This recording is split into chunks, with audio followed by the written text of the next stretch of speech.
It is now time. We would like to begin Tokyo Conference 2020, organized by the Gendon NPO. The theme is an exit strategy for U.S.-China confrontations and the desired shape of the international order. I have the honor of serving as the moderator of the public forum. I am Nishimura, the head of international affairs at the Gendon NPO. Thank you in advance for your cooperation. Overseas guests who have come for this conference, and panelists who have taken the time to participate in the conference, and ladies and gentlemen who are taking part in today's conference, thank you very much for your kind participation. First, I would like to ask for an opening address from Mr. Seiichi Kondo, member of World Agenda Council, Director of Kondo Research Institute of Culture and Foreign Affairs, and former Commissioner of Agency of Cultural Affairs.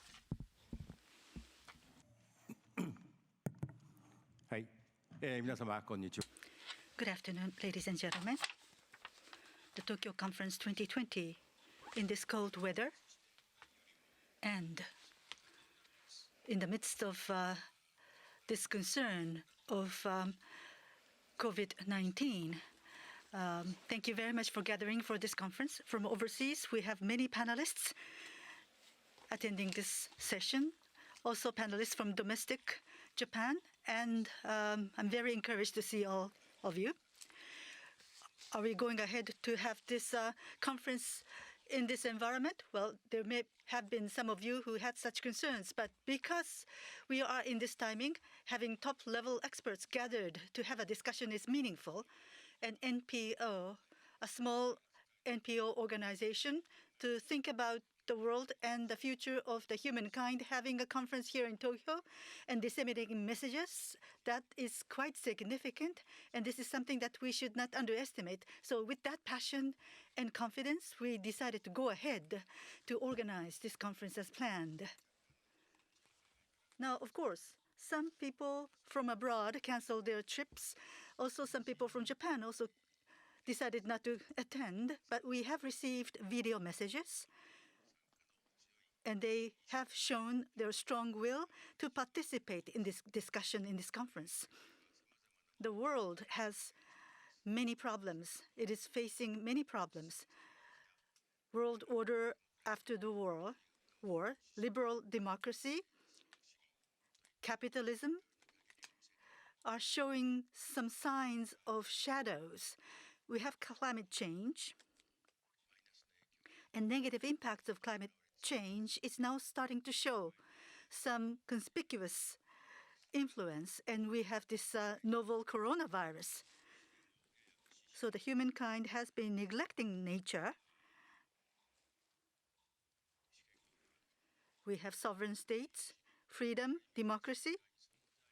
These are things that do not exist in the natural world. We have been building some fictitious things to create and develop civilization. But in the end, we are a member of this ecosystem on the earth. These living creatures, over 3.8 billion years, we have been maintaining life on this planet. And one secret to that is diversity supporting the ecosystem.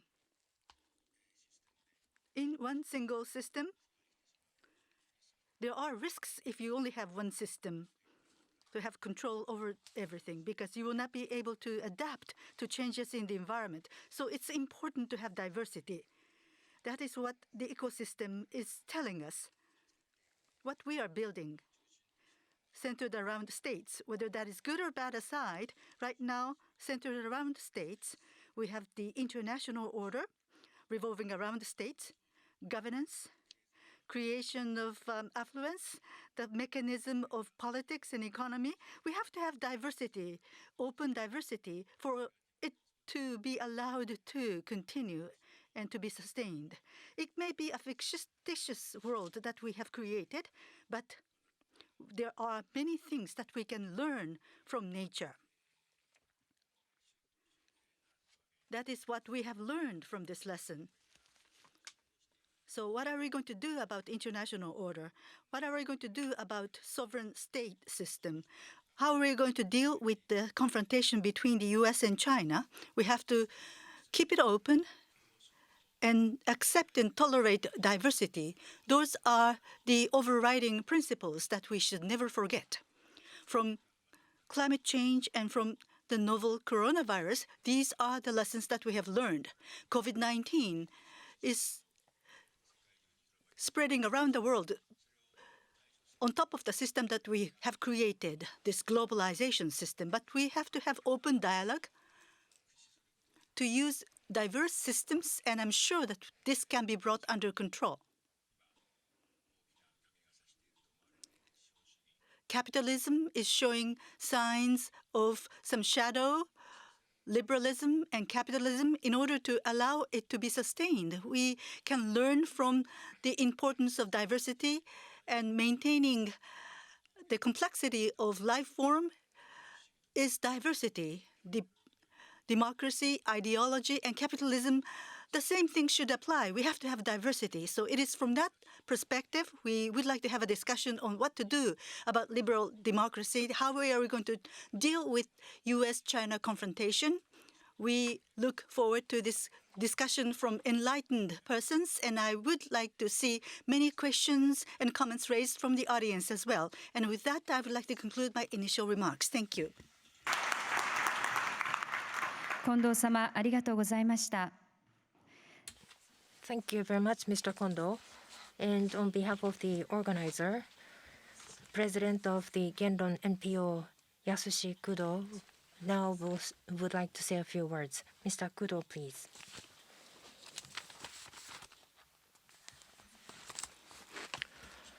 Thank you for the introduction, and thank you very much for coming today. Mr. Kondo already spoke the most important things that I wish to say. So first, I would like to express our gratitude for your attendance. Despite difficulties, you have come to this conference hall, and we are aware of that importance.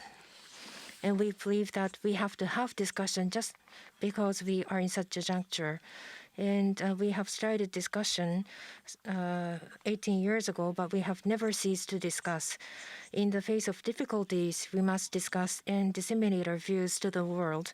Today, the discussion will be streamed on the internet for larger audience to see.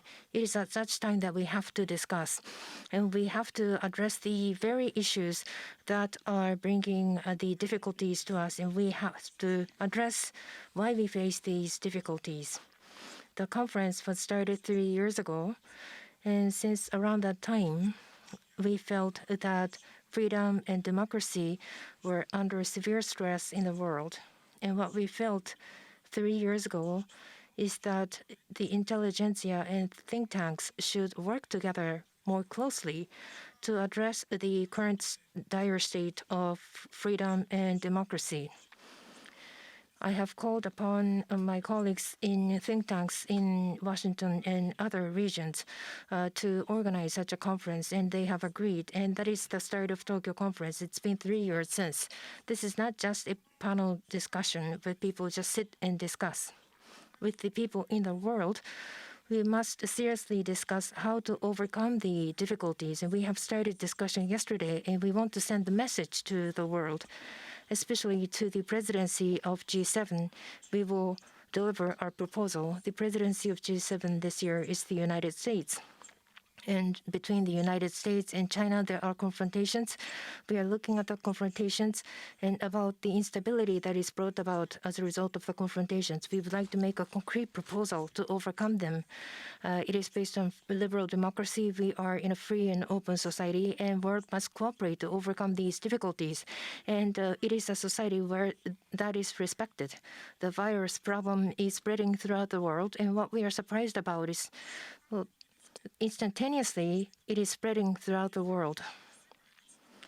And that is causing fear. The world is connected, and the world is literally one. And so we have the same issue, same challenge to overcome the challenges. The only way to overcome is to cooperate. But there are people with different views and different ideologies and positions. How to overcome the differences, that has become a major challenge, especially with the emergence of China, the United States.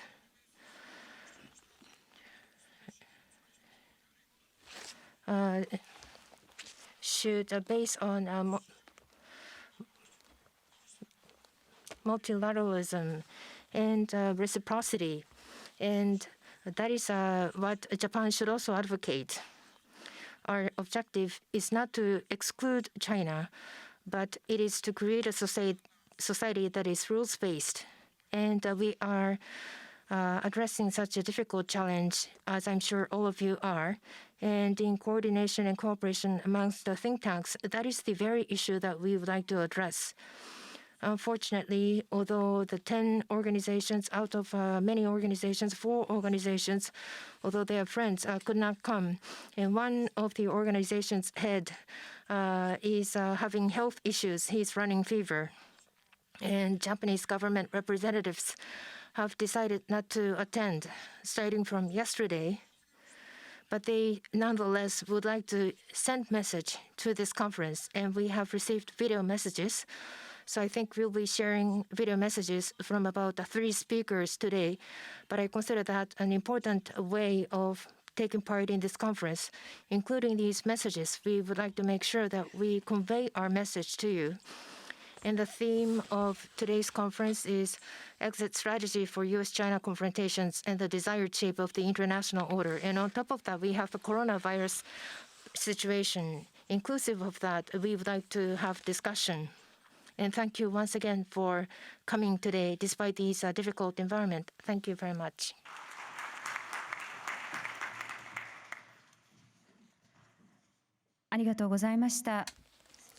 Thank you very much. Session 1 will start. First of all, I will introduce the experts for this forum. Despite these difficult circumstances, international experts have traveled all the way to Japan. From the left from the audience, from Canada, Center for International Governance Innovation, President Rohinto Medora.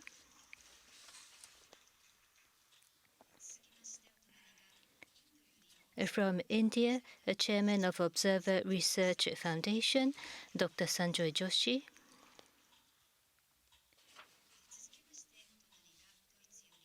From Germany, Dr. Volker Perthes, Director, German Institute for International Security Affairs. On the other side, from the United States, Senior Vice President of CFR, Dr. James Lindsay.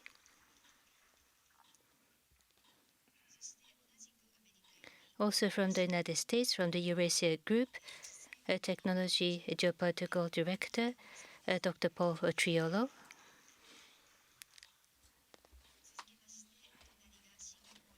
From Singapore, Executive Deputy Chairman, Rajaratnam School of International Studies, Dr. Ong Ken-yon, Ambassador Ong Ken-yon. The Japanese panelists from Tokyo University, Professor Yoshiko Kojo.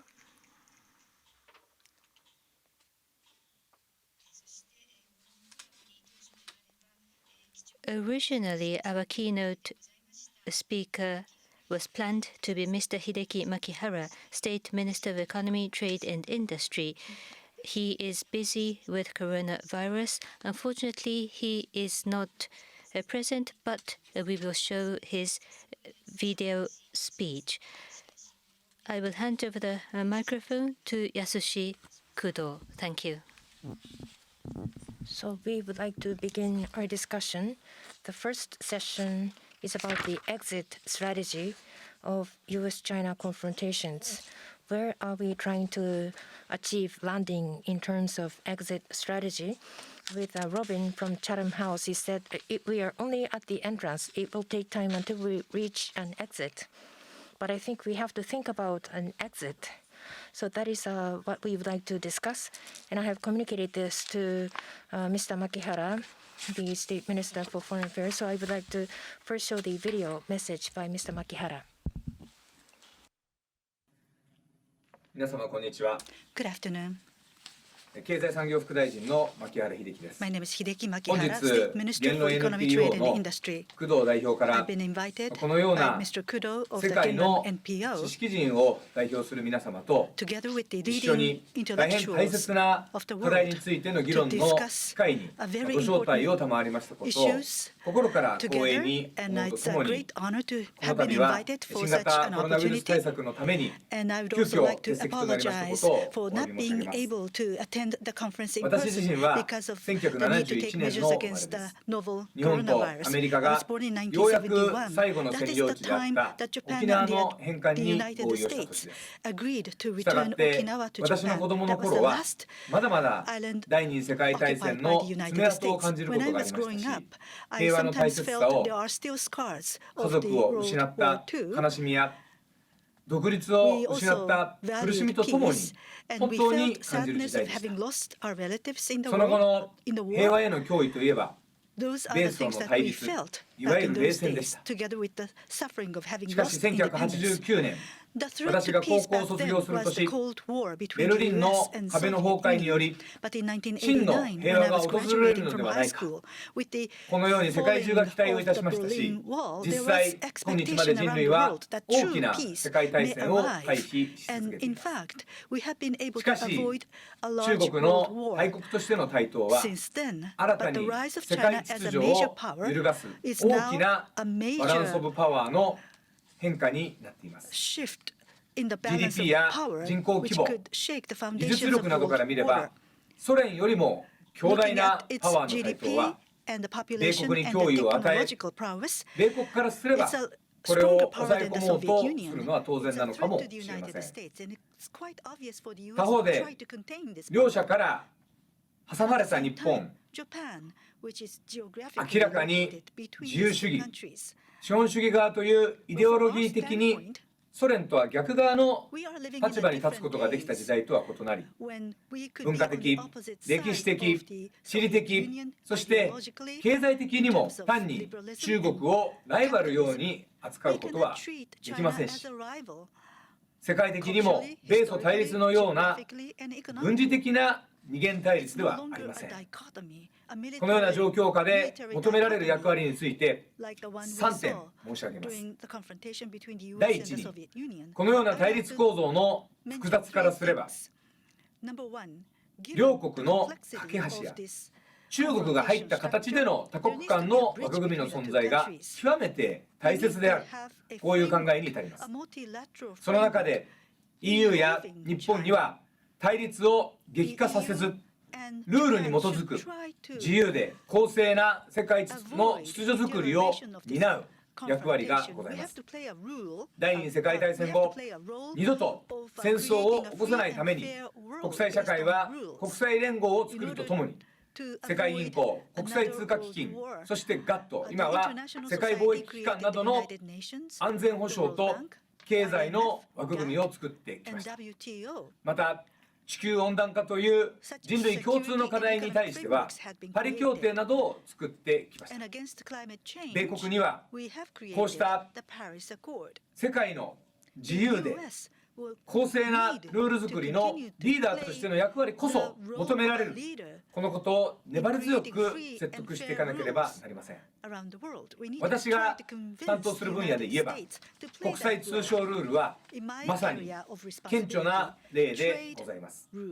日本はこの分野で主導的な役割を果たしております。世界的に保護主義が高まる中、日本は TPP から米国が離脱した後も残る11カ国で CPTPP をまとめ上げ発行させました。合わせて EU とも世界で最大級の EPA もまとめ上げました。さらに現在中国、インドを含む広域 EPA である RCEP も本年の署名に向けて交渉の最終段階に入っております。加えて今、世界では経済のデジタル化が急速に進んでおります。このデジタル化に対する新たな通商ルールが必要になる中、日本は WTO においてデータ流通の新しいコンセプト、データフリーフロー・ウィズ・トラスト、いわゆる DFFT に基づくルール作りを進めております。これはもともと安倍総理が昨年のダボス会議において提唱し、その後の大阪における G20 において、この G20 サミットで合意をしたことによることを受けて大阪トラックと呼んでいます。我が国は引き続き自由で公平な通商ルールの構築に強くコミットします。第2に、このような近年の対立の背景には、平和の大切さへの実感や国際協調の重要性の認識が薄れてきていることがあるのではないかと危惧を感じております。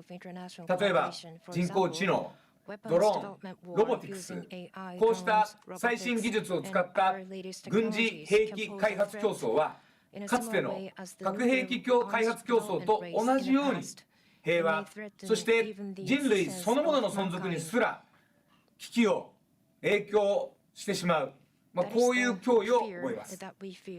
かつての核兵器開発競争を抑制したように、国際ルールによって抑制しなければなりません。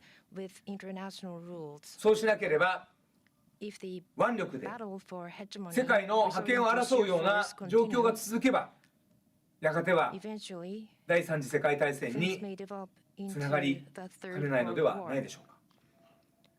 この点において、同じような最新技術の力を持つ EU や日本の役割は極めて大きいと考えます。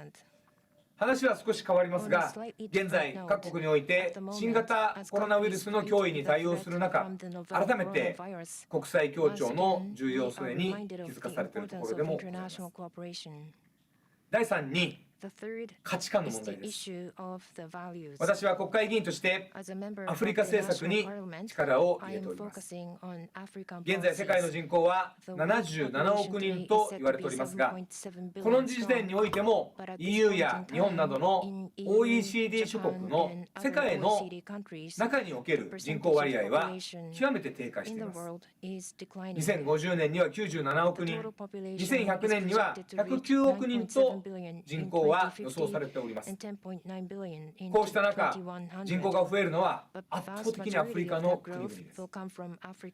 2100年にもなると、インドや中国ですら大変な人口減少になると予想されています。このアフリカを中心とする国々が2100年には現在よりもはるかに存在感を増していることは間違いありません。この国々はこれからの自分たちの成長を見越して活動しておりますが、そうした中、民主主義体制が本当にベストなのか、こういう疑問を感じています。現実世界の情勢を見れば、民主主義的な価値観のリーダーであるはずのアメリカがそれを否定するかのような言動を行い、 EU 諸国も含めてポピュリズムの蔓延で政治の健全な機能の不全が深刻であります。他方でアジアやアフリカなどの一部の国々では非民主主義国が大きな発展を遂げています。形式上は民主主義であっても超長期政権や事実上の軍事政権国家もございます。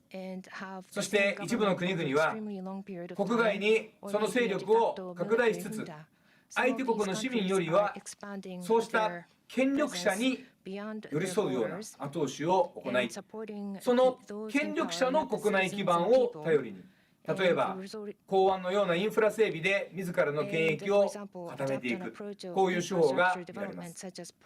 こうした独裁的政治価値観の台頭に対し、日本や EU、そして米国は民主主義的な価値観のリーダーとしてその良さを体現するロールモデルとしての役割が今こそ求められております。その基本は権力者ではなく市民、国民が主体であること、そして健全な言論が自由にできることが何よりも大切である、こういうことを説得していかなければなりません。日本は6年間も総理大臣が毎年変わるという事態を経て、今、政治、経済、安全保障と世界で最も安定した状況にあります。この状況を生かして、今申し上げた1、ルール作り、2、平和国際協調の推進、3、民主主義的価値観の体現という3つのリーダーとしての役割を果たしていく覚悟です。皆様とも一緒に活動し、現在だけではなくて未来の平和と安定を作っていきたい、こう思っております。ご清聴ありがとうございました。どうもありがとうございました。Thank you very much. This was our first opportunity to show the video, but he's talking about the same idea like ourselves. In order to make a fair global order based on the rule, Japan has a role to play, he emphasized, in multilateral cooperation, or to value democracy, the role of civic society and freedom of speech were emphasized. All are questioned. We are aware about the challenge. Now, across the world, what are the confrontations or the phenomena across the world? By no mistake, indeed, the world is centered on the US-China rivalry, or it may even divide the world. We cannot deny that possibility, so we shall have to pose this question to our American colleagues. We have been discussing since yesterday. From Eurasia Group, Paul. Not healthy. He has a problem with his throat, but may I invite you for your comments? It's not a cold, okay?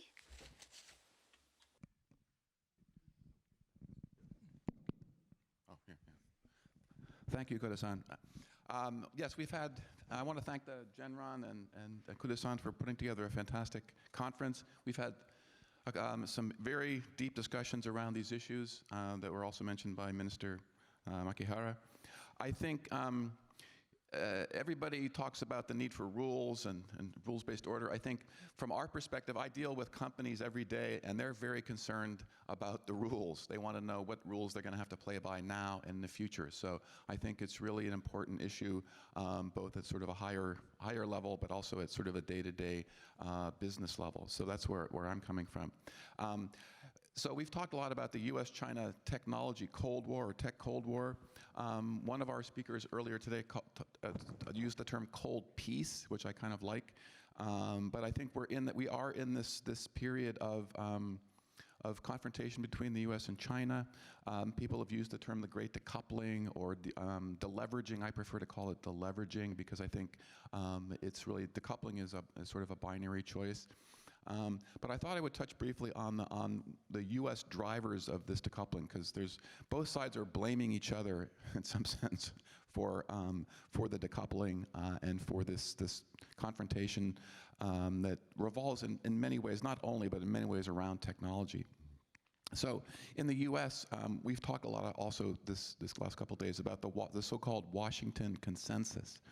And I think that's an important concept to understand. There's a lot of debate about whether it really is a consensus or not, but the basic outline of that consensus is that Chairman Xi Jinping of the Chinese Communist Party has taken China in a more authoritarian direction after some period when it looked like China was pursuing more reform and opening. Things like extending or removing the limits on the presidential term was a particularly big issue in 2018. So there's a perception that Xi is taking China in a direction that's away from a trajectory that Western democracies would prefer. Then the second one is that engagement with China has failed. So basically 20 to 30 years of engagement with China, whether that's trade or economic cooperation, climate change, whatever. The perception in Washington is this has failed, and now there's a need for a new approach. And that approach has turned out to be, with this administration, very confrontational. And then the third issue I think that's important is that China's technology rise in particular is threatening to the U.S. and other Western countries in terms of economic security and also military security. So those elements of the Washington Consensus, I think, help to explain the confrontation. And then there are other issues like the Belt and Road Initiative, large programs that China has embarked on that also raise a lot of concern in the U.S. in particular, and in Europe and other places.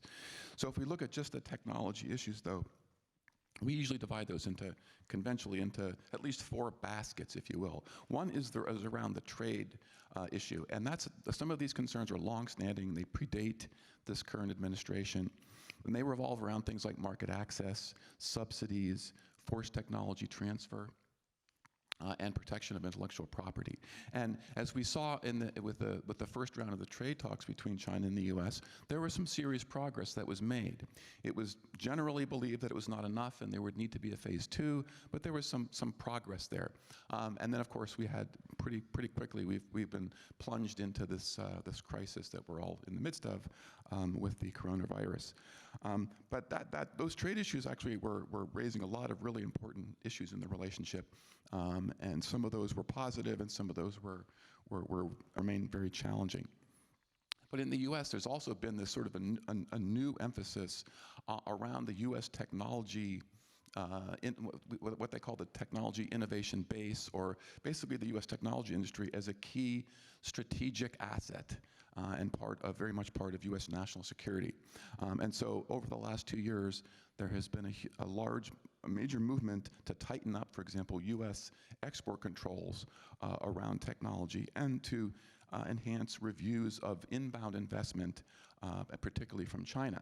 So basically, in the last year, investment from China has basically gone off a cliff in the U.S. because the investment climate is very negative for investment from China, particularly in technology sectors.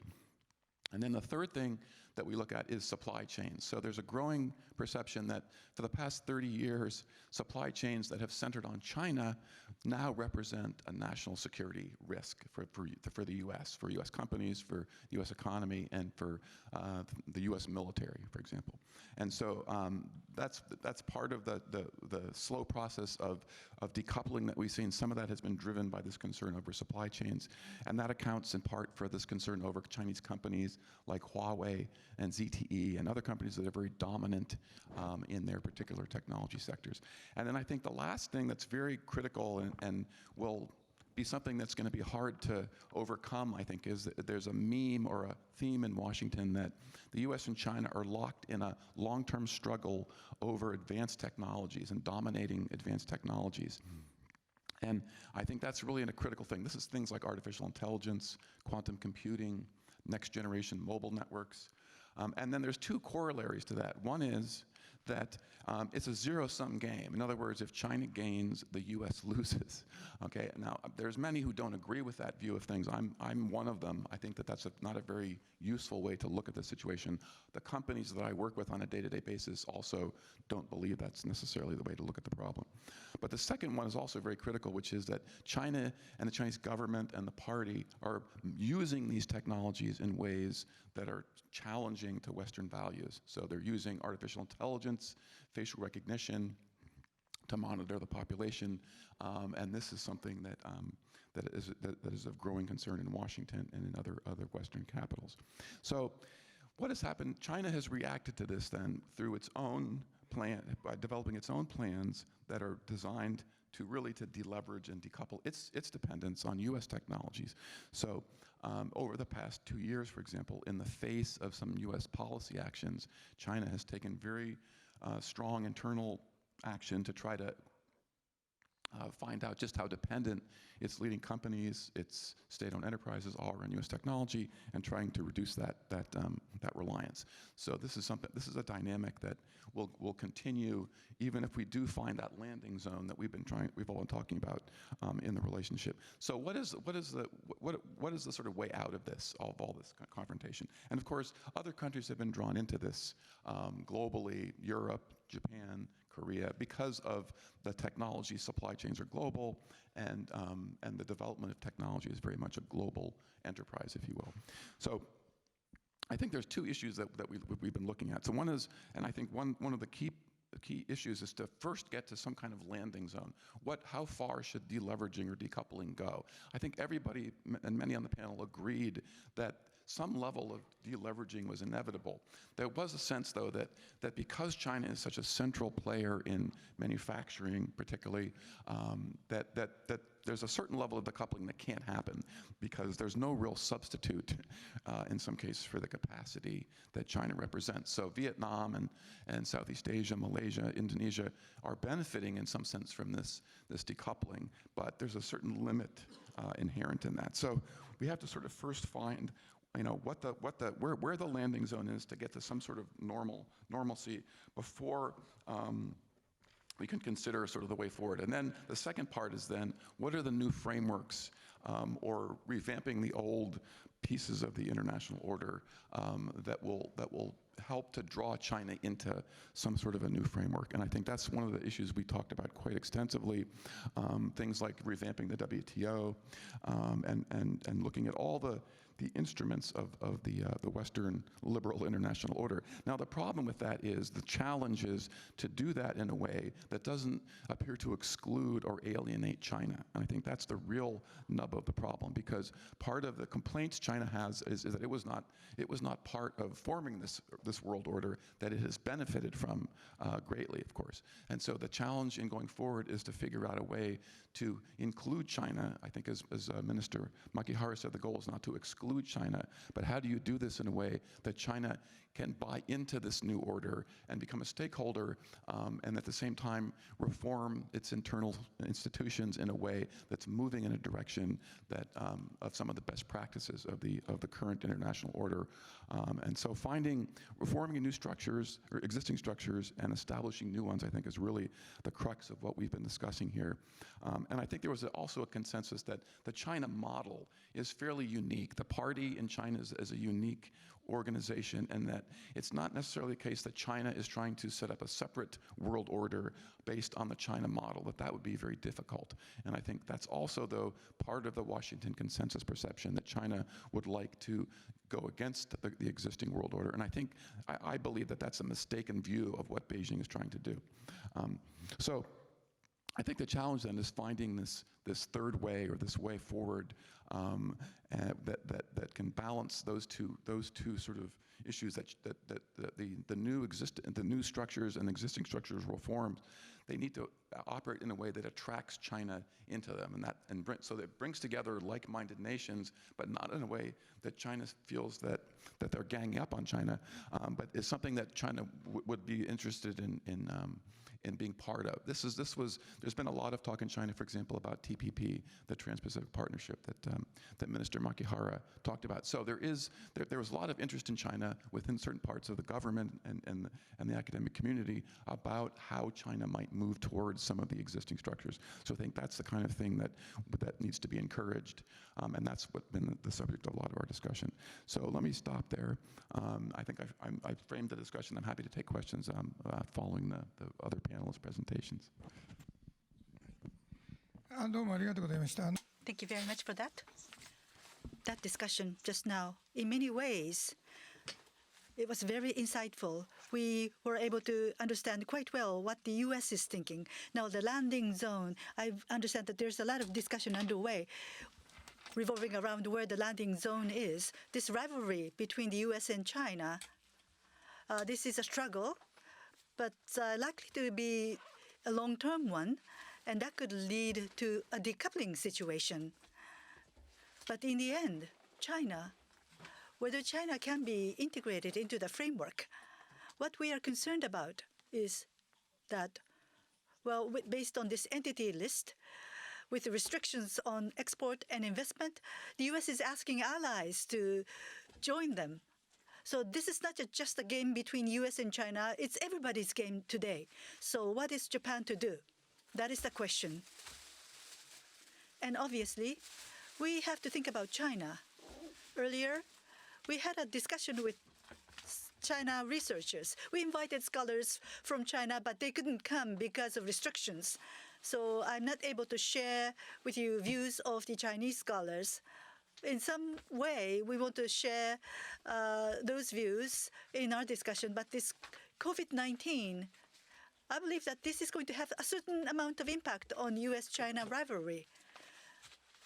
In the end, this could have an impact on world economy as well as Chinese governance. It could have substantial damage on that. We are starting to be concerned about this. Brazilian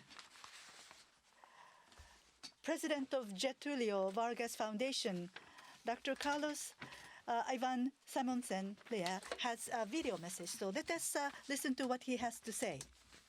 It is a pleasure to be here today and registering this video for the General NPO conference of the year 2020 in Tokyo. Unfortunately, because of a coronavirus outbreak, it is not possible for me to come to Tokyo, a city that I enjoy very much and where I have many friends, and where I usually have very interesting conversations. Please allow me to come to the seminar in the form of this video. But we have to remember that while Japan is a powerhouse of democracy in that part of the world, China is still evolving and is not a democracy as we understand it. Therefore, what is a conundrum now? What are the issues now? The main issue, of course, is the stability, the internal stability of China. With lower growth, with the coronavirus outbreak, with the criticism growing against how the government, the central government in Beijing handled the crisis, what is going to happen? Is it going to be business as usual? Is the Chinese leadership going to be forced to find a problem abroad in order to solve the problems inside? Is the world going to see an outbreak that will reduce economic activity everywhere, and that's going to affect China too? What's going to happen? No one knows. The true answer is that no one knows. But fear is growing, and fear is coming up and up into our veins, to our brains, and economists everywhere, they are forecasting disaster. Is that really going to happen? Well, up to now, even with the huge numbers of dead people, huge number of infected people in China, if we may believe those numbers, even then, the percentage of people that are involved is small. The worst thing that is happening is fear. The worst thing that could happen is fear fostering geopolitical tension. The outbreak will possibly spread to the rest of the world. What is the size of the impact? No one knows. Studying the patterns of the evolution of the illness, we see that most likely the window of opportunity for containment of the outbreak, which exists during the first phase of the outbreak, is almost gone. So we will have this thing spreading around the world. Perhaps, and that's only a guess, in warmer climates, the outbreak will be smaller. But no one knows. It could be bigger. In my country, Brazil, we haven't had any case up to the day I'm in registering this video. But we are already preparing ourselves as we may to handle this problem. This is something that every country should do. If one looks at the outbreak, at the evolution of the outbreak outside of China, outside of the Hubei province, you get different pictures. The outbreak seems to be accelerating in those regions outside of Hubei, but not by so much. It's still a little bit early to say what's going to happen. On the other hand, the outbreak seems to have been contained in its growth rate in Hubei. We have to remember the proximity of Hubei to Beijing and all the consequences that this entails, because the government of China is probably less effective today than it was 3 months ago. So we are at that point where we don't know much, except that it's going to be a difficult period.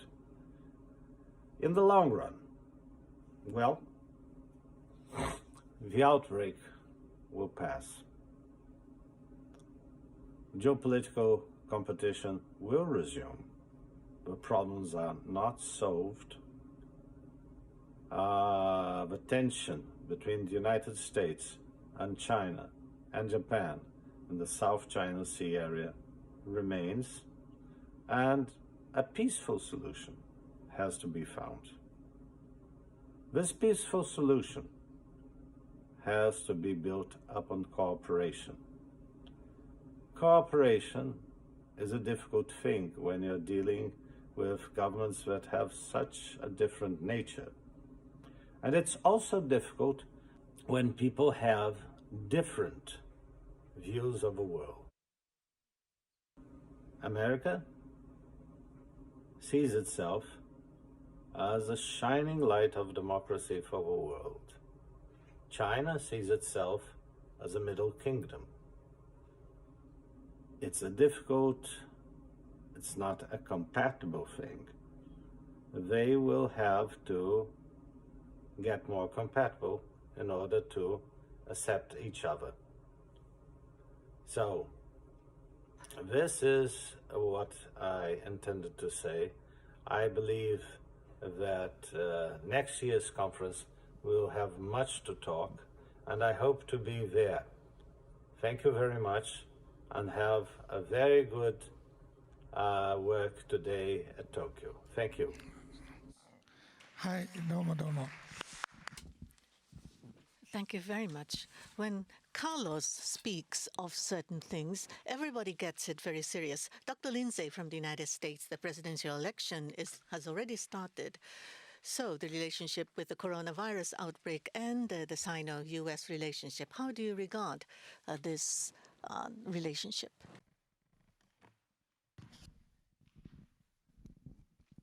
Thank you, Kudo-san. May I say it is a pleasure to be here at the Tokyo conference once again, and you have my great admiration for pulling the conference together in adverse circumstances, so I admire that. Where I'd like to begin is on a point that Carlos Ivan made, which is when we talk about the coronavirus, we all should exercise a lot of humility. There is a lot about this disease that we don't know. It is clear that right now the bulk of cases can be found in China. Yet it's also true that more cases develop each day outside of China than are currently being reported in China. Disease, or the coronavirus, has now been reported in 60 countries. But we don't know how fast it will spread, whether in certain climates, as Carlos Ivan noted, it will be worse or better than others. So we are, as humanity, caught between the perils of underreacting and thereby allowing the disease to progress, and the peril of overreacting in creating new problems that could have been avoided. And I will note that the fall of the stock markets around the world sends a very clear, demonstrable signal about how even the anticipation of possible futures can have profound economic and political consequences. I also want to say the word humility is in order for me personally, because I am not an infectious disease expert. And I will note that even for my friends who are in the business of tracking infectious disease, this is new. This really deserves the title of being novel. And that raises very tough questions about what's the best advice to give toward policymakers, whether in the United States, in Japan, locally, and internationally.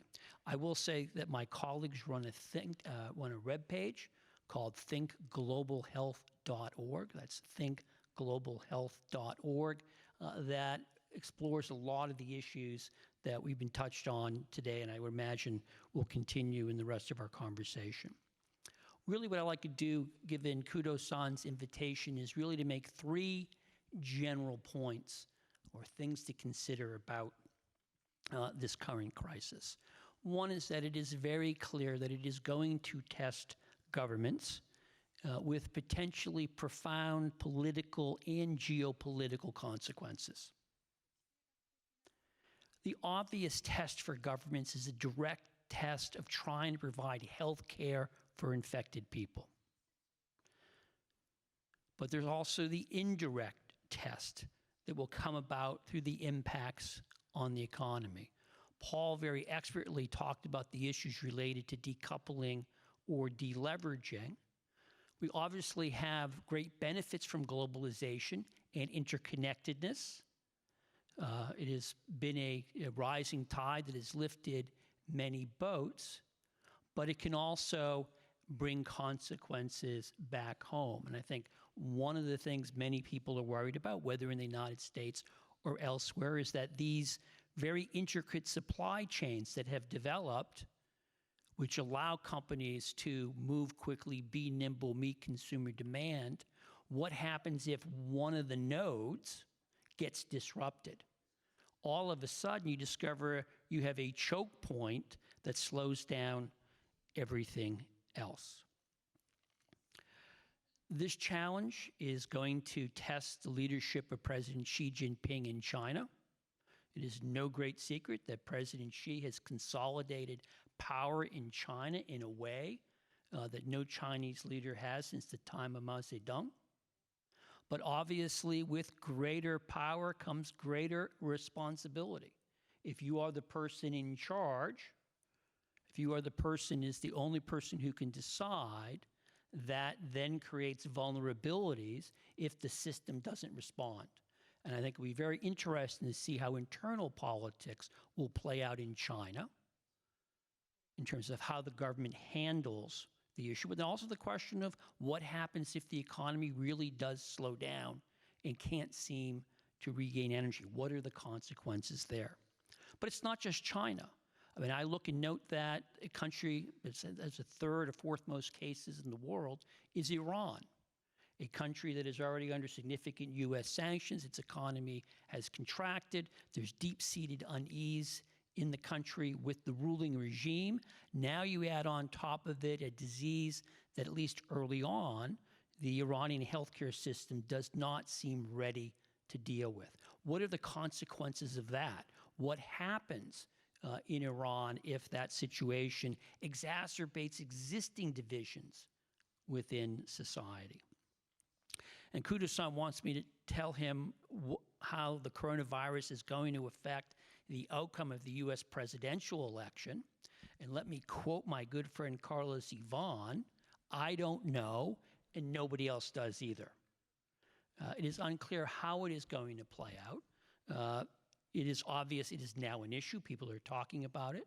And I would imagine President Trump, like any other president, will be judged by the American people on the basis of whether they believe that his government has responded well to the crisis or has mismanaged it.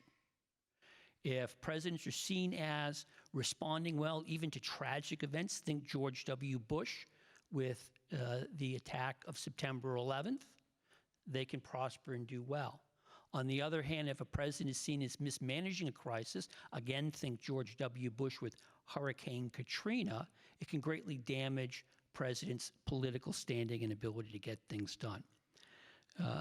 One danger that hovers over all of this is that in many countries, not just the United States, what is politically popular to do in terms of responding to the coronavirus may not be the smart thing to do in terms of containing the spread of the virus. And I think that's going to be a test for lots of countries, democratic and non-democratic as well.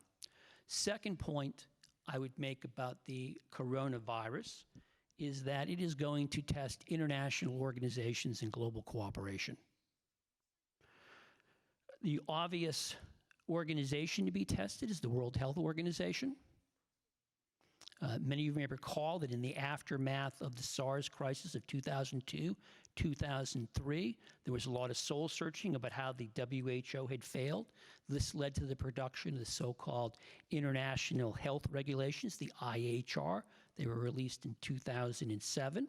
And the idea here was to create a new set of norms and procedures that would allow the global community to better respond and overcome the problems and the lack of transparency we saw with China with SARS. I think there's already a debate that has begun as to whether the IHR has worked, whether the WHO missed the opportunity to get on top of the coronavirus early on by declaring it a world health emergency.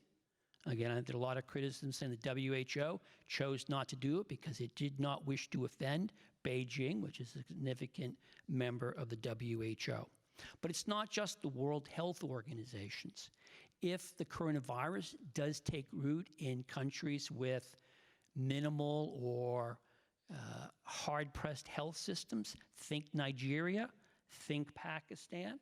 We can multiply the number of countries. I think foreign aid organizations are going to be tested in terms of their ability to meet the demands created by the problem.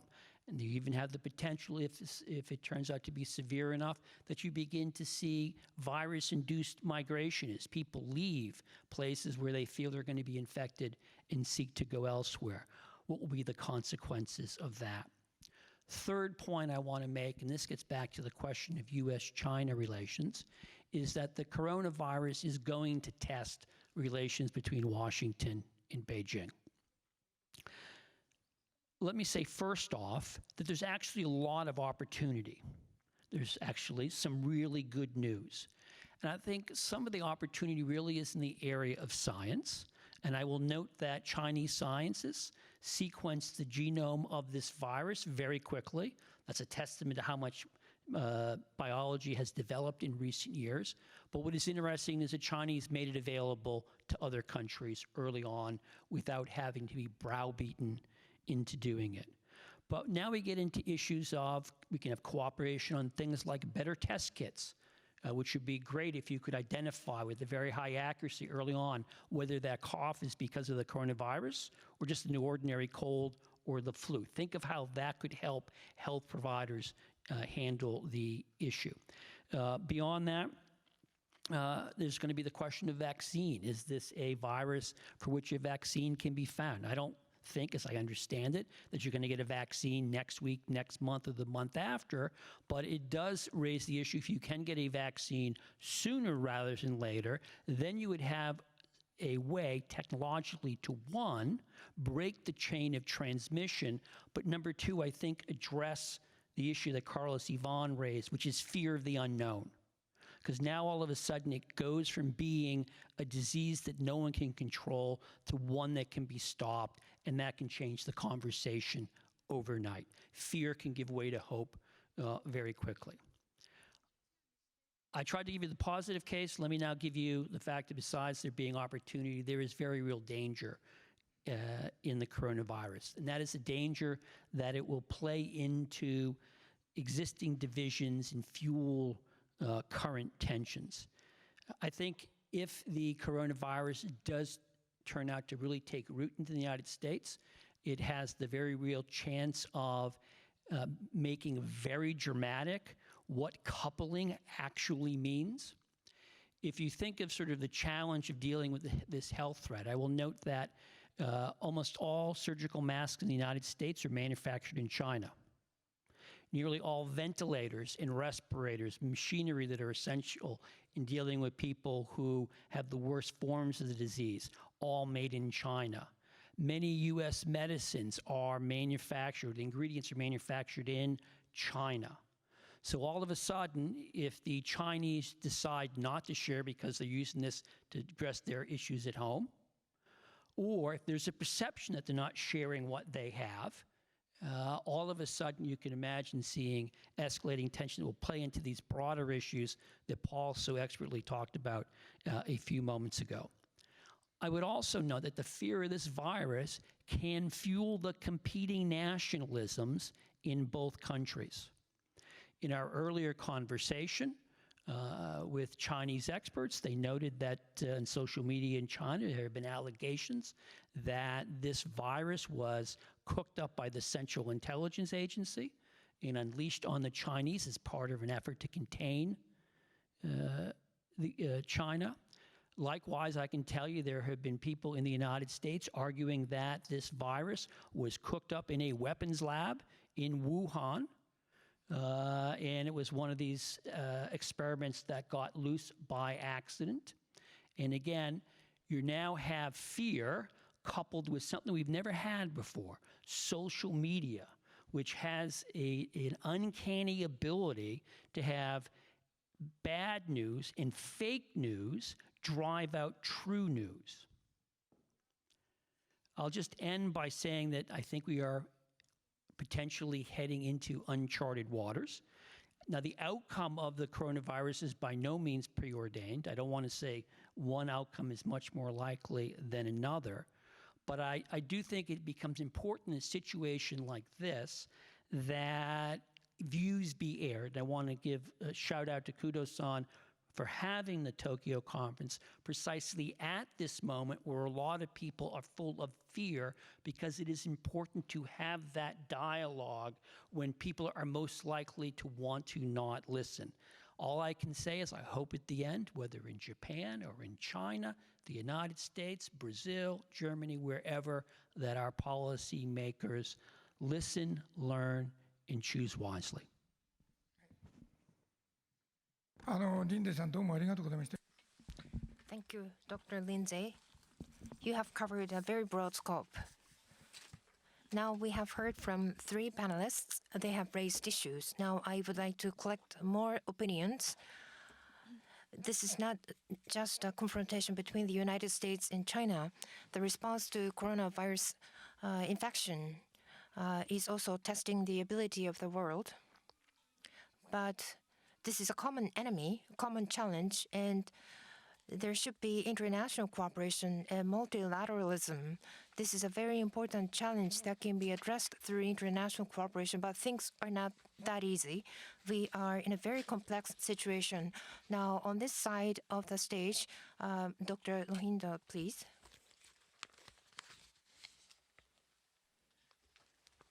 Dr. Rohinda Medra, please.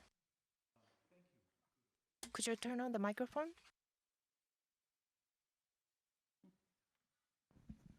Thank you, Kudo-san. It's always good to be back.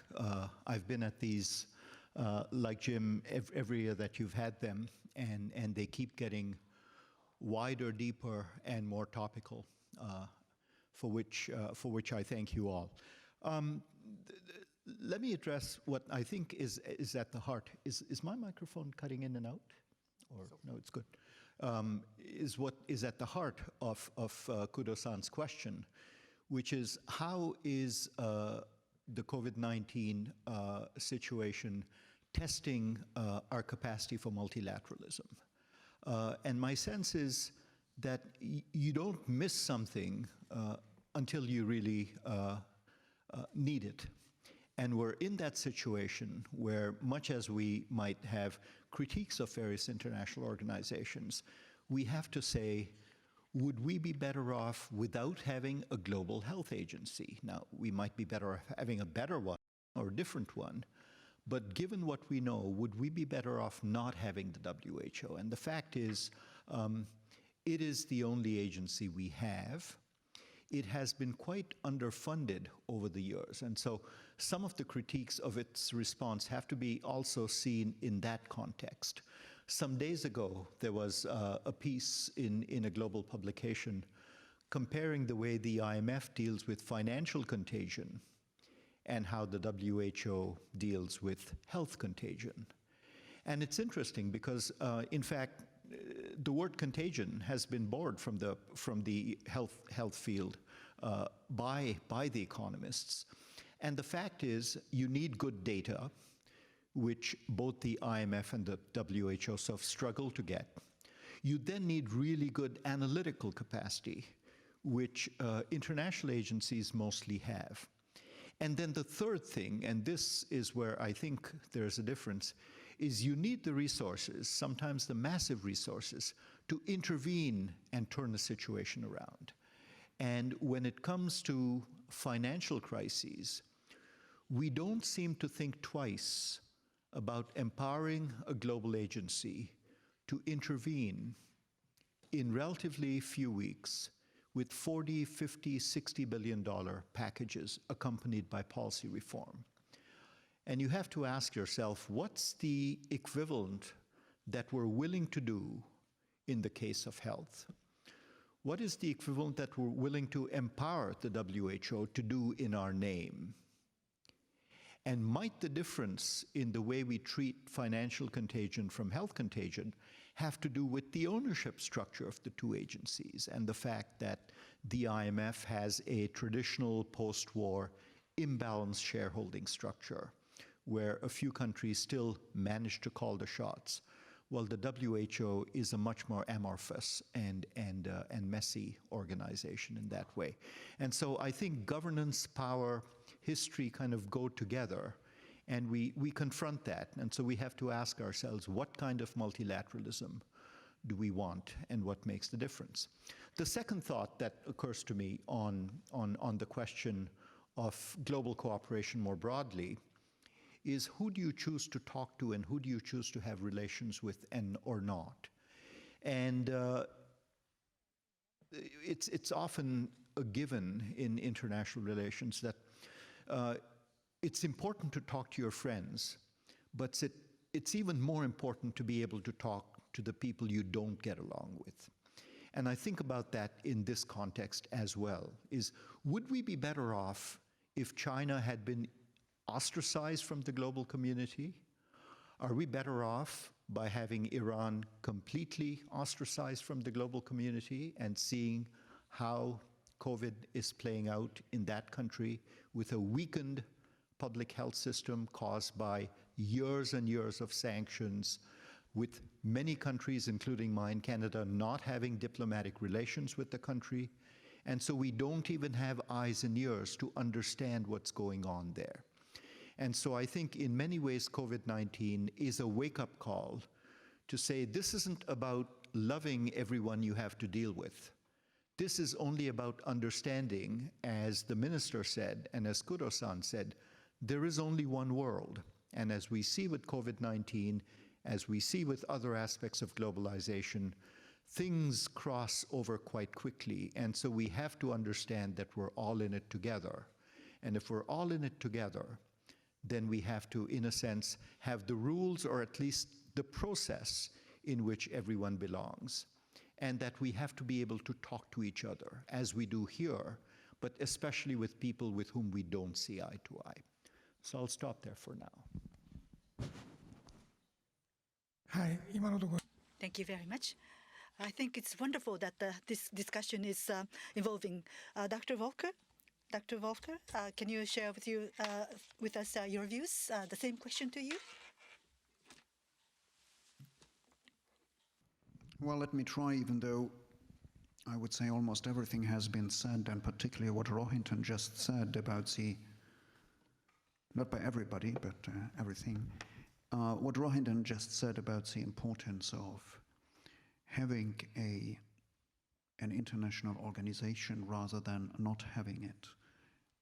And politicians, probably even politicians who don't believe in multilateralism, seeing the virtue of having such organizations and having such a scheme of global cooperation is quite important. I do think if we look into the 3 years of experience we're having with the Trump administration, correct me if I'm wrong, that the WHO is one of the few international organizations that has not been fiercely attacked by the US president, other than the UNESCO or the Human Rights Council or many other organizations. So probably even the Trump administration has, not only with the outbreak of such a disease, of a pandemic, seen the virtue of having such an organization. And in a way, what the WHO does is beyond politics, but the disease, and maybe that is what I want to stress, is not beyond being politicized or even geopoliticized. I guess the virus, pandemic, disease, whatever we call it, has brought to our attention, to everybody's attention, how important it is to make a global effort to strengthen national health systems in less developed countries or poorer countries. And that actually means to put money, take money in our hands to pay for a public global good, which is not really in fashion these days. We have much less preparedness to pay for public global goods than we had a couple of years ago. Everybody just thinking about his own country, putting his own country first. But we all know what it would mean. Ivan spoke about Africa and the numbers of Africans increasing, what it would mean if the coronavirus would actually arrive in some of those African states that have basically no functioning health systems. I also, having been concerned in a temporary UN career I did with a peace process, a non-peace process, with a conflict in Syria, very much concerned about what happens when the coronavirus enters that province in Syria, which is in the news every day now, Idlib, where you have millions of people just under the sky, sitting in tents or sitting just on the ground. There's no one to take care of them. They are locked in between the artillery of one side and a wall on the other.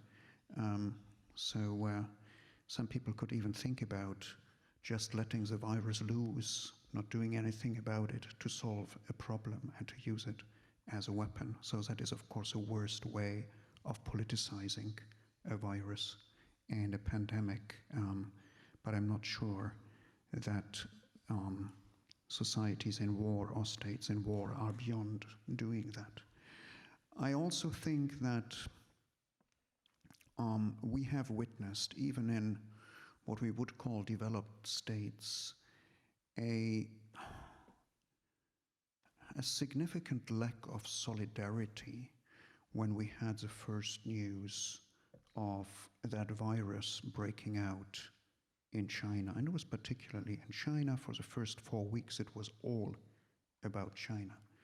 Now, usually when we have an earthquake or when we have a disease like Ebola in Africa or so, there is a lot of solidarity, sort of people paying their little sums in order to help. There was basically nothing of that when we heard about another virus in China. So it seems human solidarity is limited when such a disease, such a pandemic breaks out in a country which seems to be on the adversarial side, and basically we were only discussing about the connectivity or the connection between authoritarianism in China and a virus breaking out. Same now, second big country, Korea was in between there, where it broke was Iran. And of course it was easy to say, oh, it's an inept regime, right? They are not transparent, very, very little solidarity. Even in our own societies, our European societies, there was one European state, I don't remember which it wasn't my own, but one of these states in the European Union, where citizens were brought home from China and were brought into quarantine, into a barracks in the town, and the people of the town protested against their own co-nationals being brought home into their town, into their home for fear of, into their town for fear of being infected. So I think this virus is a real test for also our own societies, not only for international cooperation, which is not unnatural because international cooperation always only works when you make your homework at home. International cooperation begins at home, and it seems that in all our societies we are less than perfect in bringing up enough solidarity or compassion to deal with that pandemic. Thank you.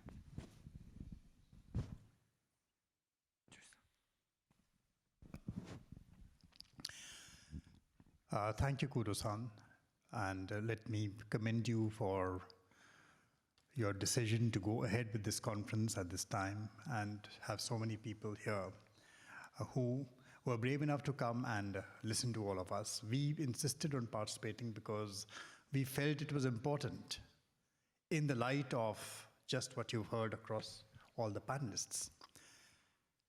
No matter how you look at it, we cannot escape from the fact that the world is a global entity.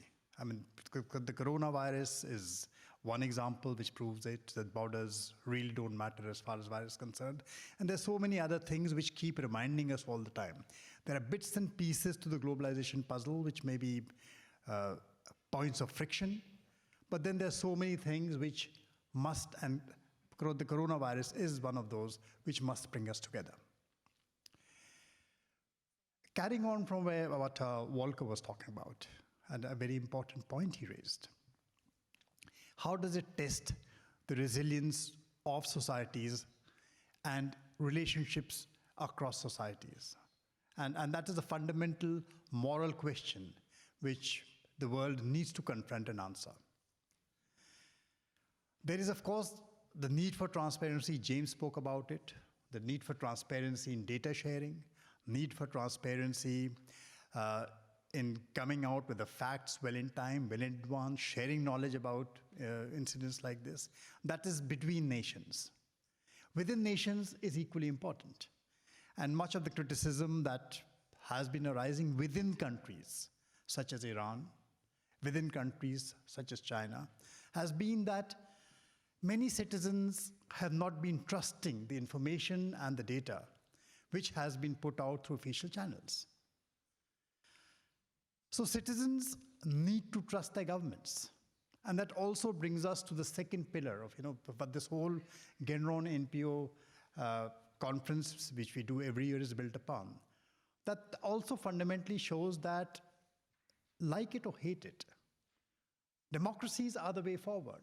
You have to talk about open transparency. You have to talk about sharing of data between people. You have to create trust between the government and the citizens. And that is fundamental. Societies which cannot do it will falter.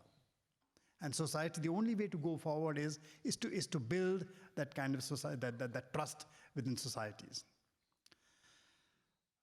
There's a lot that has been said on the confrontations across technology, across trade. Trade war, as long as it was a trade war, there seemed to be an end to it. The problem starts happening when the conflicts around trade and technology start getting securitized. And the securitization of discourse around technology starts again creating that kind of distrust across nations, which at a very fundamental level also questions the basis of innovation as it has been happening in societies for the last 20, 30 years.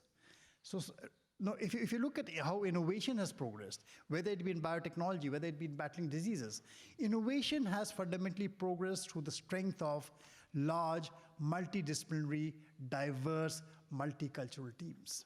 And that is where the initial discussion about diversity becomes important. Liberalism, diversity become important values that need to be safeguarded. That is all I'll have to say for now. We can come back for more. 古城さん、かなり難しい。So, Kojo, we are tested. The debate, the discussion is turning to the very difficult situation.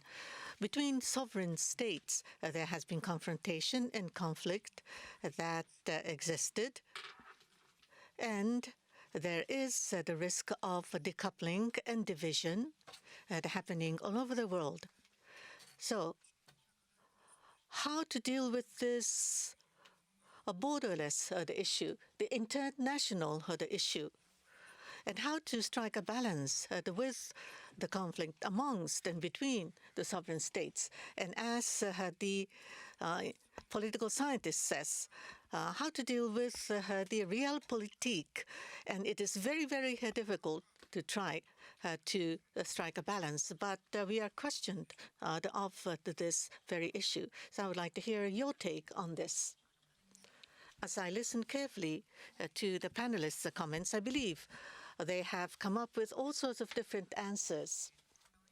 Now, as we have been facing this novel coronavirus outbreak, as was said from many, many years ago, this is one of the global issues. As Dr. Rohinton Medora mentioned, the financial contagion, the financial crisis, also another global issue, meaning that one country alone cannot address the question. And this is a common issue for all the countries of the world.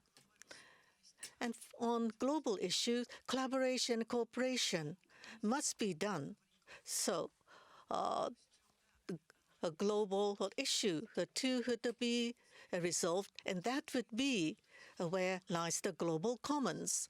But I don't think we will be that adept and that speedy enough in trying to forge through with the international collaboration. One thing is, as globalization progresses in a free and open society to be built, and we have proceeded with globalization, and these challenges would appear, whether it is actually in a fast speed or not. So through collaboration and through mutual support and cooperation, we will be able to mitigate the adverse impact. And we have done so in the past, and I hope that we have learned good lessons. But this time around, when we say cooperation, of course, the country's domestic response is very important, as well as international cooperation is very needed. But the international organization, WHO, there are criticisms that they were not able to respond quickly enough. That may be because multilateral cooperation and multilateral framework, how can we design and promote all these endeavors just by gathering and discussing would not do? How can we truly present the real image of global cooperation? We need to delve deeper into the debate. Every country must become open and transparently provide the information, and to be able to create an environment where debate would prosper. Every country must actively try to create that ambience. Without such efforts, I don't think we will be able to contain the situation. In democracies, to a certain extent, though we have been able to do so, there is a certain level of trust and confidence for the information provided. But for those countries where the government is not trusted, and even domestically, the information given may not be convincing. And then it may not work. So democracy is something very needed because check and balance will be effective through democratic processes. So democracy does matter. Now, about the confrontation between United States and China, when a challenge like the corona happens, how can we respond? And that, I believe, is exactly the question raised against both China and the United States. And what we need to do is that every country should work hard not to turn to the pessimistic scenario into reality. Thank you very much, Ambassador Ong Keng-yon. You must have had difficulty getting out of Singapore. I was afraid that you could not come. Thank you very much for coming. Thank you, Kudo-san. I worry now whether I can get home because Singapore is watching what's happening in Japan very closely. And many of you know the Singapore government is very strict, and basically there's no debate. When they say you have to go to quarantine, you go to quarantine. But I want to make 3 points quickly. One is that your conference today is about confrontation between China and USA and what such confrontation would, and how such a confrontation would affect the international order. So, as we discuss this situation about the coronavirus, it basically struck me that actually political leaders and nationalist leaders can talk about who is stronger, greater, but when you are confronted with a situation like the coronavirus, you just have to come together and cooperate because the virus does not respect any boundaries or border. You can say this is China, this is Japan, this is United States of America, this is Singapore, so what? So as we have heard from the expert colleagues here on the stage, we really need more cooperation, more transparency, and at the end of the day, in answer to Kudo-san's question on what is the desired shape of international order, it must be one that is cooperative and useful for all of us inside the world order. Otherwise, we will just be each on our own. We don't really care. But with the virus, you really have no choice but to cooperate and to work together. So going forward, I think we have to find ways to convince everybody that we need the rules, we need the framework which help us to execute that cooperation across different boundaries. And no matter what we think about such rules and frameworks, we should not do anything to get rid of those rules and framework unless we have a better alternative. Thank you, Kudo-san.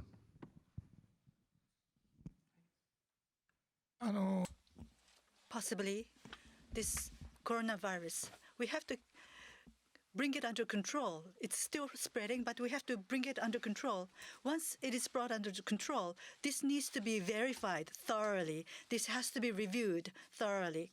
But like everyone said, Africa and Syria, in those places, we need to have international cooperation. We have to put everyone's effort together. What I meant by the need for verification is that there is IHR, International Health Regulations. Based on those regulations, world health is being managed. So, in that particular country, when something like this happens, whether the country has the capability to deal with the situation, there is a check system to verify whether the country has that capability. But there are many countries that do not accept that verification. China is one such country. So when you have international rules and regulations and frameworks. We have to think about the situation where such norms have not taken root in certain countries. In the Ebola case, at the UN Security Council, a resolution was made to send troops. I think in the end, that was the resolution. And Africa, when things like that happen in Africa, what kind of cooperation could there be? I think that is going to be a big topic going forward. That is, the things that is happening right now must be resolved. There are many issues that will have to be resolved, but we, first of all, need to contain the spread of this disease. This hall, we cannot, there's no way that we can be an origin of spreading of this disease, so everybody is seated apart in this room. But in any case, we have 30 more minutes in this session. International cooperation, as Ambassador Ong said, various international challenges. Can cooperation be the base for cooperation? Well, when we talk about cooperation, there are people with different views, different regimes, but we have to come together to work together. This is a big question that is being raised. And then there is the US-China confrontation. Chinese experts, we had a discussion with such experts earlier on, and surprisingly, one of them said that China with the communist regime, they will not change. And a democratic approach would be defeated, because rather than each person having a say with a vote, authoritarian regime can accelerate decision-making. So they would prevail, and therefore there should be decoupling. That was the voice that was raised. That was quite surprising, such a voice being raised by a Chinese scholar. Even if we don't go to that extent, when we have such doubts, we have this world international order when we have such doubts. So where is going to be the landing zone? Where are we going to go? Paul earlier said, landing zone. Well, has the U.S. decided to settle these differences? And which has the predominance? Which direction is the U.S. headed? Is the presidential election going to change the direction that the U.S. will be headed? Question, and we get the same question from a lot of our clients. So I think, yeah, one of the things we stress is that, as I mentioned earlier, this Washington consensus, it is a bipartisan consensus generally in D.C. So the both Democrats and Republicans, particularly in Congress, share this view that China needs to be confronted, that engagement has not worked. But I think that the current administration, one of the problems we've seen is the decision-making process around this has been very erratic, shall we say. And so it's hard to get a sense of what the strategy is and where the landing zone is, for example. Just from the way the decision-making process works, and there's a lot of individual personalities that feel very strong about certain issues. So there are many factions within the U.S. government rather than a consensus sort of way forward on all these issues. And then you have a president, too, who sort of governs by tweets. And so I can't tell you how many times I've had to go in on the weekend to work because there's been a tweet that I have to respond to because it's changed something, it's moved markets or something. So that's, in general, with this administration, it's a very messy sort of a process. So we think that, for example, in November, if we have a new administration, then there would be, at a minimum, a more orderly process for making decisions around these complicated issues, like how to deal with China, what sorts of, how much deleveraging should occur. And also, there would be a strategy. There would be probably articulated a very clear strategy about that, what the desired return to some new normal. People talk about a new normal. Right now, we cannot see, for example, what the new normal is. And so at a minimum, with a new administration, there would be a reassessment, first of all, of sort of where things are, and then an attempt to put together a strategy. There already is in DC. I talked to a lot of people who are thinking about this. So I think at a minimum we get a more nuanced approach.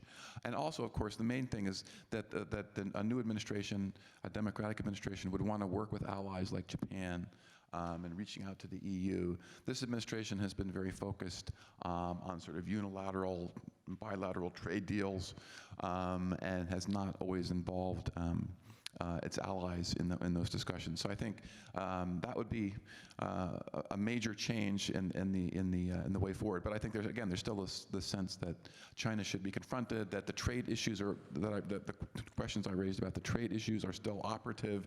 There would be a lot of pressure even under either a continuation of the current administration or a new one to delve into those tough issues in phase 2 of the trade talks, for example.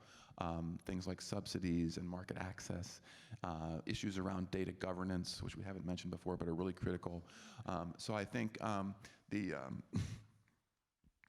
we're looking very carefully right now at of course, but all the candidates. It's too early to really, we're also paid to make calls in these kinds of elections, but we think it's a little bit early because we still don't have a Democratic candidate.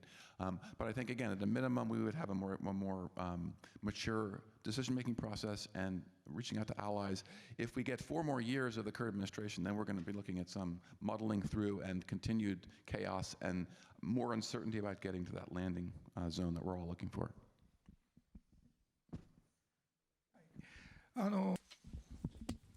And Volker, can I call on you? I have a question.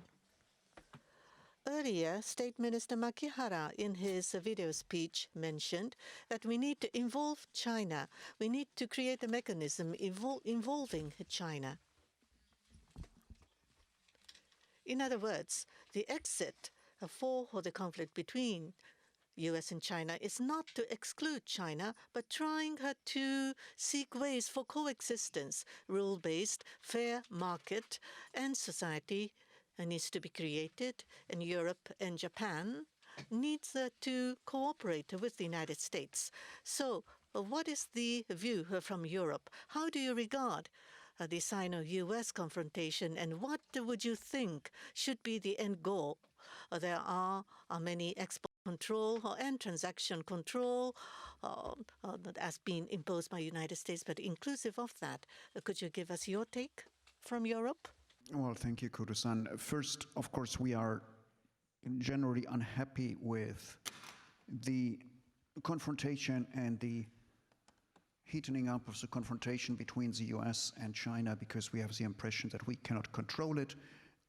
We cannot do very much about it. We can probably mitigate its effects, but it's not our conflict, but we will be hit by it, and we already are. I mean, there are German companies who can sort of consider that in a couple of years they will be either under US secondary sanctions for working with China or under Chinese direct or secondary chances for not working with China, and that's not a comfortable position. There is 1-2 points, I think, where from our particular European position we would see things not very different from what Minister Mikihara said, that we do need common structures and we do need to compartmentalize in a way when we look at China. China cannot only be an adversary. I think that doesn't fit in our interconnected global world anymore. And the European Union has tried in a strategy paper, they're better in strategy papers than in actually implementing strategies, but the strategy papers are rather good. So they tried to analyze what China is for us in different realms or in different policy fields, and said China is at least 4 things. It is a cooperation partner, that's what they're starting with. It's a cooperation partner in many concerns that we have in common, like climate change. We simply cannot do without China in fighting climate change. It's a negotiation partner where we have to find a balance of interests on many things. Of course, they want more benefit, we want more benefit, so you have to find a balance of interests. It's a competitor, an economic competitor about technology, about markets, about influence, and it is a systemic rival because they have a different model of governance or state-society relationship. And I think only if you make clear that even if you are a systemic rival, there are still common concerns and still global challenges which you have to confront together. Then you can try to find out what structures you need to organize that cooperation. A couple of structures we already have. I mean, we were speaking about the World Health Organization. We were speaking about the UN system, but probably there are some new structures which we need to develop.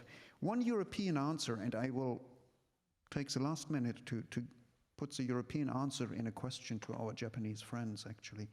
One European answer is regionalism.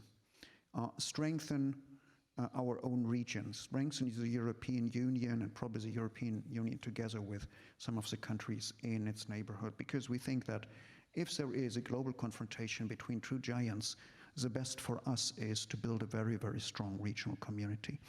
And when we look to Japan and see that in Tokyo things are analytically seen very similarly to like they are seen from Europe, the policy response seems to be different.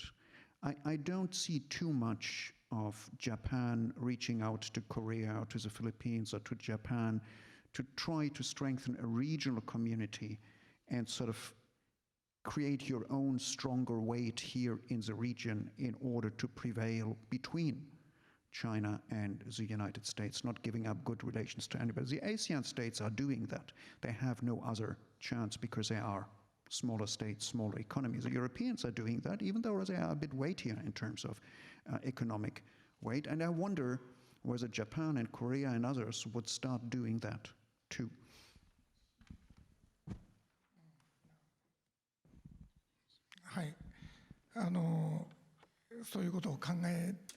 Yes, we are trying to address that very issue, but it can be very difficult. I would like to turn to other panelists.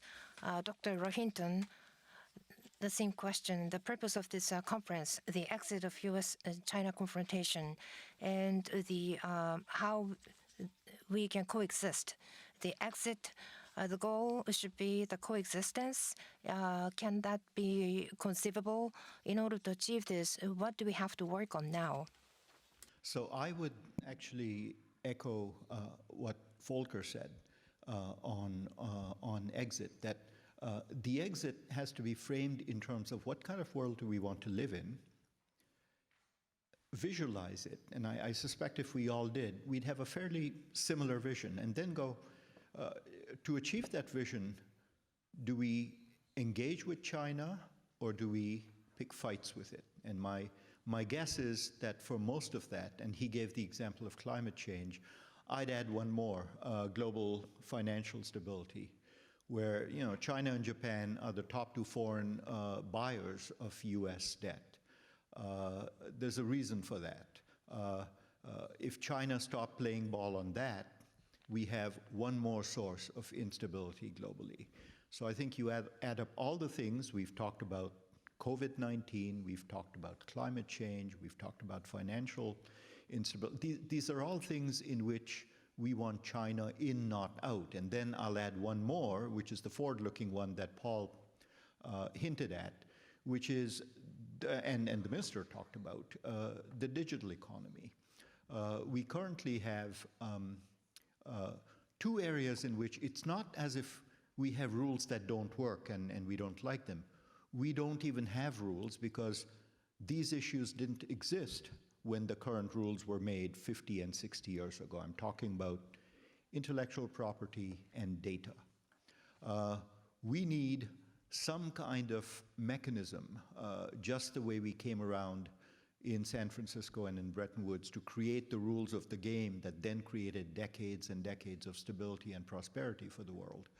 We need similar rules in data governance and in the creation of the innovation process and the creation of IP and then how it's used. And the example I'd give you is, suppose there's a breakthrough technology in health, in fact, or in climate change. Given the spillover effects, you want everyone to use that technology quickly and universally. Our IP rules are designed to do the exact opposite. They do not encourage the spread of technologies with positive spillovers quickly because of the way they're framed. So we need to rethink that.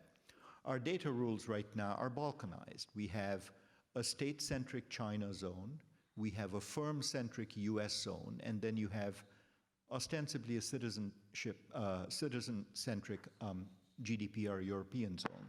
You cannot be a global firm and operate in all three zones and be on side. We simply don't have globalization in data.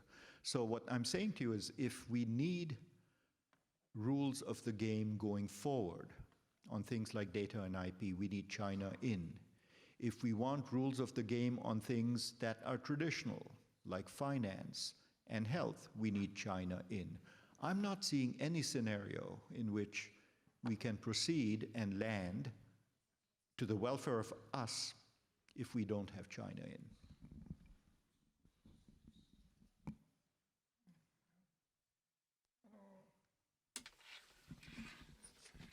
Well, in order to have a segue into the second session, we have 10 more minutes. The same question again.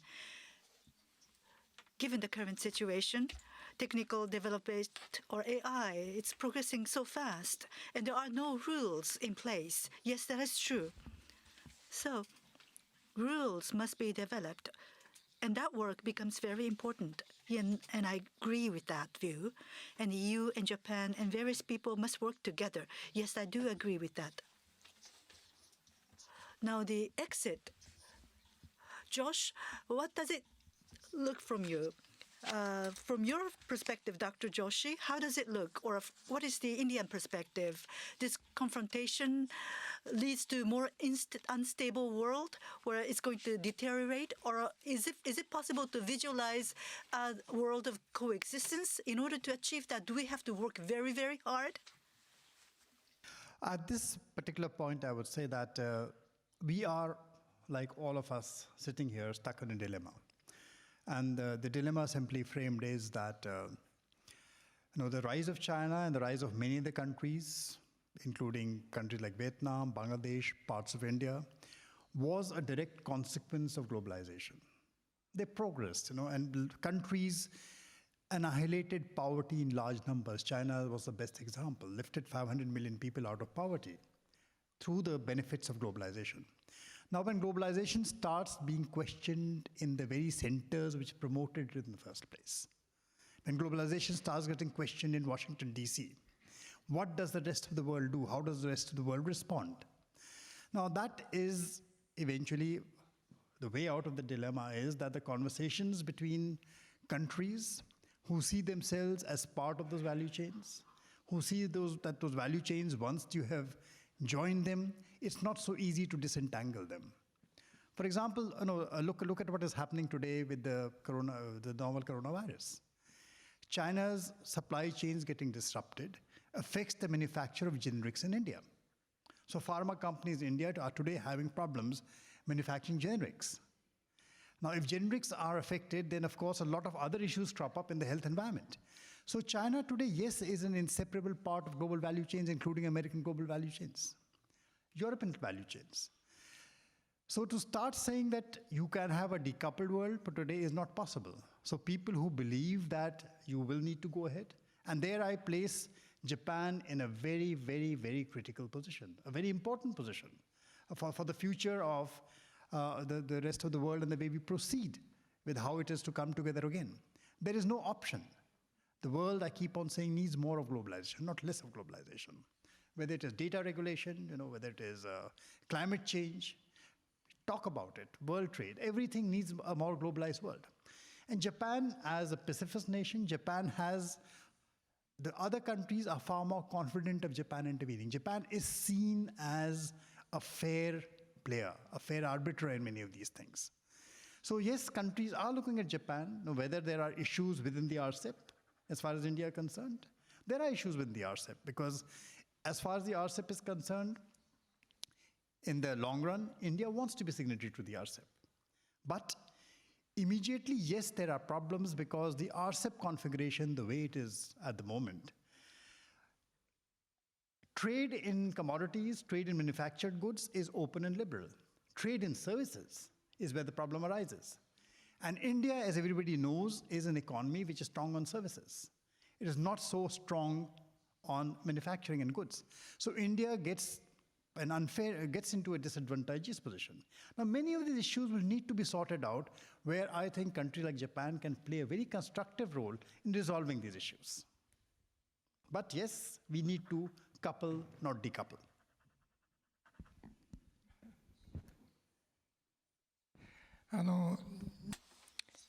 Thank you that there is confidence in Japan. Thank you for that encouraging message. Ambassador On Ken-yon, it might be the final comment for this particular part of the discussion. Singapore, or from ASEAN's perspective. ASEAN in the region, ASEAN is trying to make ASEAN's role in the region, but not exactly successful. After all, China's influence is rising, which means that in the case of rule making, whilst China's influence is expanding, how to balance China's influence? What kind of balance is required? Rules have to be made, talking about philosophy, ideals, but after all, China's rising power and influence have to be countered. The power balance of power has to be recovered. Otherwise, there would not be a foundation for rule making or philosophies or ideals of the society. Can hope be the foundation for rule making? We believe that most of us in ASEAN accepted two facts. One is that ASEAN, or Southeast Asia, is very much part of the international community and international trade, where we have flow of investments, capital, and even human resources. And to go forward, we definitely need rules. The rules that we know came originally from developed countries like the United States of America, Europe. And going forward, we think that United States of America, Europe, and Japan continue to play an important part in developing new rules, maintaining the good old rules. And in this respect, we also believe that India, as one of the largest countries on earth and a democratic system at work, can contribute to the building of new consensus on new rules governing the digital world, the interconnected world. So to answer your question, I think ASEAN countries, my country, Singapore, we look towards Japan, India, Europe to continue be the moral and leading example for all of us to persuade United States and China to work together. The second point is that this COVID-19 situation if any convincing is required, should convince China that whatever it seeks to do with regard to new rules for our international system, you cannot just abandon the old basis of cooperation and coexistence. Yeah? Because now with this new virus and the new situation, how do you go forward? You don't know anything that is a new virus is hitting us. So you rely on the old system from WHO, from other international cooperation under the UN, and this can take us forward. It's very easy for China to say a new world order based on Chinese experience or Chinese model. But at the moment, the experience of most ASEAN countries is that the world that we are in, technological and digitalized world, rely a lot on what we know and what we have gone through in the past 70 years. And I think we should try to work in a systematic way to ensure that the rules are updated, the useful rules that we have continue to be there, yeah, and hopefully when we get out of this COVID-19 situation, there can be a new spirit of cooperation. ありがとうございました。Thank you very much. I would very much like to ask a question to the American speakers, but maybe I can do that during the next session, and we should close the first session. And in the second session, based upon what we have discussed so far, what should be the international order that we aim for, and what are the actions that we need to immediately undertake? Presidential election is already started, and we now have the coronavirus outbreak. There are all sorts of things happening simultaneously. But even so, we need to continue to make efforts to seek answers and solutions for the future, and we need to start doing so. So in the second session, we have the leading think tank representatives that are here with us, and we have been successful despite of the virus outbreak. I would like to thank all of you for your kind support. And the next session is the D session we have been looking for. So if you could bear for a few moments. Thank you. This is the end of the first session. And a big applause for the panelists once again, please.